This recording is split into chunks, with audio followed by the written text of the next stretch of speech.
Si Buckingham Palace s'est abstenu de tout commentaire concernant le contenu des 3 derniers épisodes du docu-série Harry et Meghan, disponible sur Netflix depuis le 15 décembre, la presse britannique, et plus particulièrement les tabloïds, s'en donne en revanche à cœur joie.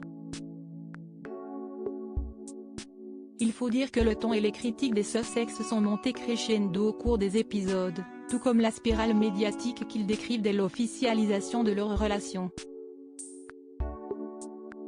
Dans le 5e épisode, le couple revient sur sa rupture avec la famille royale britannique et l'un des événements majeurs du McGoey, le conseil de famille exceptionnel, qui sera plus tard appelé le sommet de Sandringham.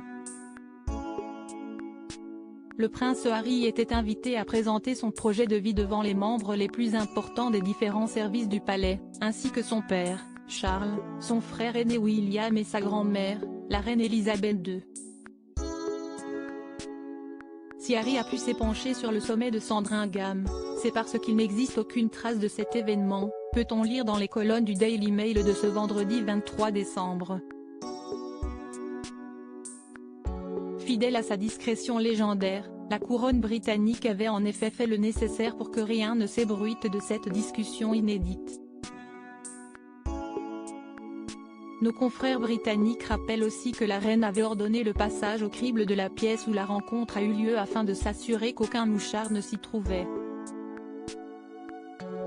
En l'absence d'archives officielles de cette réunion extraordinaire, ce sont bel et bien 2 versions des faits qui sont destinées à s'affronter.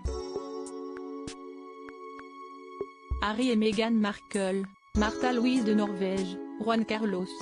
Ces scandales qui ont marqué le Gotha en 2022, tout est subjectif ? Concernant l'absence de Meghan Markle, que le couple qualifie d'acte volontaire pour ostraciser l'ancienne actrice, le quotidien britannique défend, là aussi, une autre version des faits.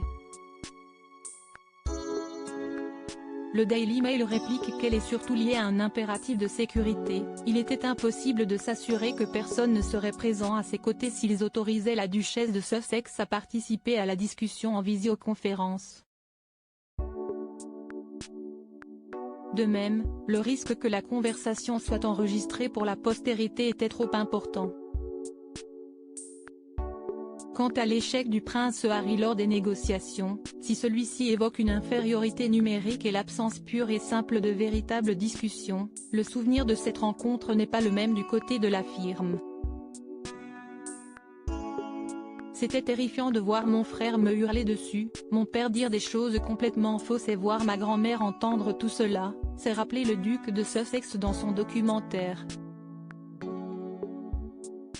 Une source proche de la monarchie britannique décrit un prince Harry totalement désemparé sans le soutien de son épouse. Il aurait ainsi été aussi utile qu'une marionnette sans le bras du ventriloque dans son dos, a-t-elle confié au Daily Mail. Article écrit en collaboration avec 6 médias. Crédit photo, Backgrid UK.